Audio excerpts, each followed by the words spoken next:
हो रही है। अभी तक तो हम सनातनी थे कुंभ तक, अब देख रहा हूँ कि जाति की बात हो रही है और सभी लोग बड़ा सेलिब्रेट कर रहे हैं। कुछ लोग अफसोस में सेलिब्रेट कर रहे हैं, कुछ यूं ही खुश हैं और कुछ तो बहुत ही खुश हैं। ये क्या चल रहा है सत्ता पक्ष और प्रतिपक्ष में? ब्रजेश जी, जो आदमी अस्पताल में पड़ा हो, जिसके बुलाने पे कंपाउंडर ना आता हो, वो कहे कि हमारा मुद्दा है इस देश में, सरकार ने मान लिया। उत्तर प्रदेश में कांग्रेस को की इस बात को कोई मानेगा नहीं।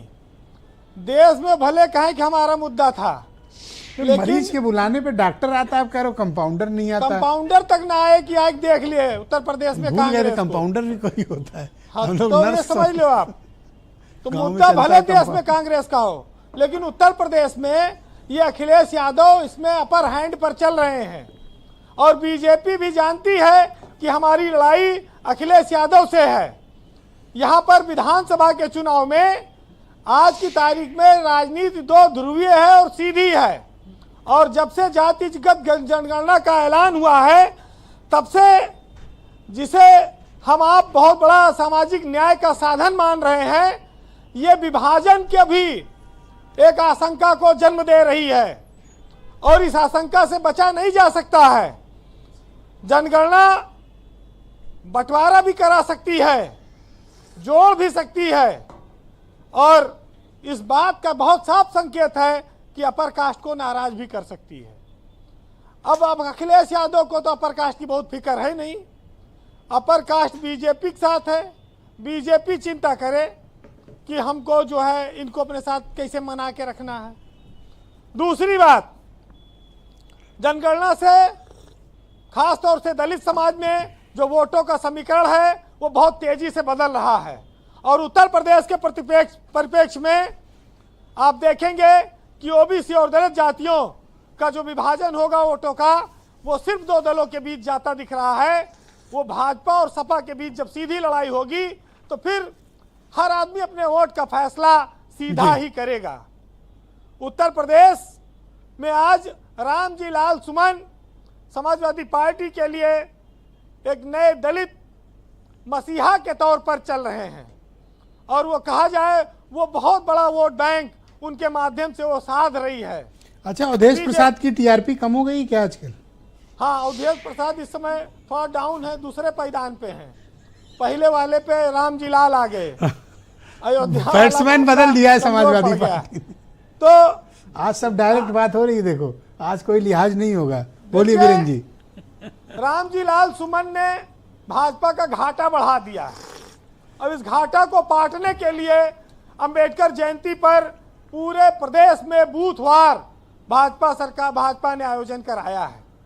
लेकिन मायावती का कमजोर होना दलित के लिए एक दो राहे की स्थिति पैदा कर दिया है कि वो या तो बीजेपी के साथ जाए या सपा के साथ जाए। अब जो उसको जितना अपने साथ ले जाए। हम आप जिस जातिगत जनगणना की बात कर रहे हैं, जातिवाद पर बात करना कोई जातिवाद फैलाना नहीं है जी। ये एक सामाजिक सच्चाई है जिस पर बात करनी चाहिए, बात होनी चाहिए। लेकिन यह भी देखना होगा कि इस जनगणना से इस देश में क्या परिवर्तन आएगा और राजनीतिक रूप से किसको नफा और नुकसान होगा। अगर ये करणी सेना वाले टायर फेंकते रहेंगे तो ये समझ लो कि बीजेपी का घाटा ये बढ़ाते रहेंगे। और सियासत में जब लड़ाई सीधी हो, दो ध्रुवीय हो, तो फिर उसमें जब जब विभाजन होगा अपर कास्ट और ओबीसी एससी में, तो आप ये देख लीजिएगा 2027 के चुनाव में ये ठाकुर पंडित ये क्या टिकट के लिए तरस गई हैं। इनका ना भाजपा टिकट देगी ना सपा टिकट देगी, क्योंकि ये सब ओबीसी और दलित पे फोकस कर रहे हैं। तो अपर कास्ट के लिए रास्ता ज्यादा बच नहीं रहा है। और दलित वोटों का जो पोलराइजेशन है 2027 के लिए जो दिखाई पड़ रहा है, मायावती का किला जिस तरह से ढह रहा है, वो साफ है कि भाजपा और सपा के बीच सीधा बंटवारा होगा। और आज की तारीख में समाजवादी पार्टी दलितों के मामले में बहुत आगे चली गई है। चंद्रशेखर आजाद मायावती से ज्यादा पश्चिमी उत्तर प्रदेश में इफेक्टिव हो गए हैं। मायावती के उस वोट बैंक को वो अपने साथ लेकर जाएंगे। अब वो किसके साथ गठबंधन करेंगे ये आगे तय होगा जी। और भाजपा के लिए देखिए एक चिंता की बात तो है दलित कि वो कैसे रोका जाए। ऐसा लग रहा है कि असीम अरुण के शायद लॉटरी लग जाए, उनको डिप्टी सीएम बना दिया जाए। दलित चेहरे के लिए भाजपा बहुत तलाश कर रही है, तो असीम अरुण नए उप मुख्यमंत्री बन सकते हैं आने वाले वक्त में, क्योंकि बीजेपी बन भी रहे होंगे तो आज दलित वोटर की बहुत जरूरत है। आज आपने जो कांड किया है पहले ही नाम डिस्क्लोज कर दिया। मैं इसलिए कह रहा हूं कि ये सब चीजें चर्चा में जनमानस में रहती हैं। आज कोई फिल्टर हम नहीं। लोगों को जो पता लगता है वो बोल देते हैं, लोग समझे ना समझे अलग बात है जी। लेकिन जब भेदभाव जातिगत हो तब सामाजिक न्याय एक मौलिक अधिकार बन जाता है। और इस देश में घोड़ा चढ़ने पर, पानी भरने पर लोगों की पिटाई हुई है, खेतों में जानवर चले जाने पर हत्याएं हुई हैं, जातियों के आधार पर हुई हैं। ये लोग जानते हैं, इसमें कोई शक नहीं है।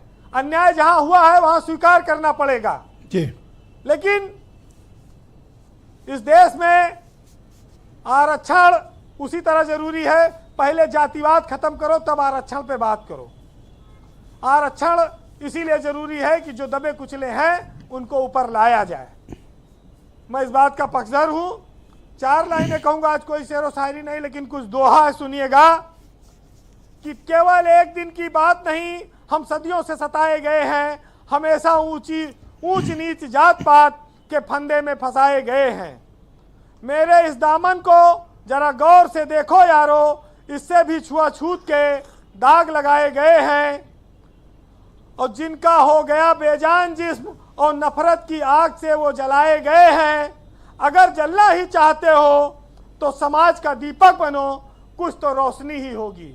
बहुत शुक्रिया वीरेन जी, बहुत बहुत धन्यवाद ग्राउंड जीरो से अपना फीडबैक, ओपिनियन और पॉलिटिकल ऑब्जर्वेशंस हम तक पहुंचाने के लिए। बहन भाइयों, हम इस परिचर्चा का दूसरा चरण प्रारंभ करते हैं। मेरे साथ उत्तर प्रदेश में